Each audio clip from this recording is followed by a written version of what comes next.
Fried yam is one food I've gotten a lot of requests to show how to make in the air fryer. So here it is. The aim is to have yam that is cooked and soft inside yet crispy outside. Dry yam is a no-no. These are the things to note. It's better to cut your yam in strips to allow even cooking. I always soak my yam in salted water for at least 15 minutes. This helps it retain moisture and helps the yam absorb the taste of the salt. Oil is also necessary. Remember, I always say air fryer reduces the use of oil. It doesn't eradicate it. Some foods need oil no matter what. Fried yam is one of those foods. A little water in the bottom of the air fryer drawer prevents the yam from drying out. Finally, you can use the roast, chips, or air fryer functions. Any of those three will work.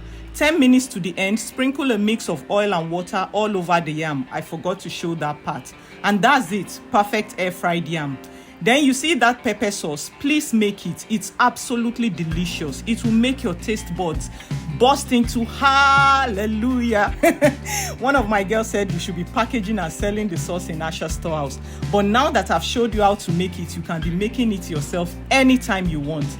I'll see you in the next video.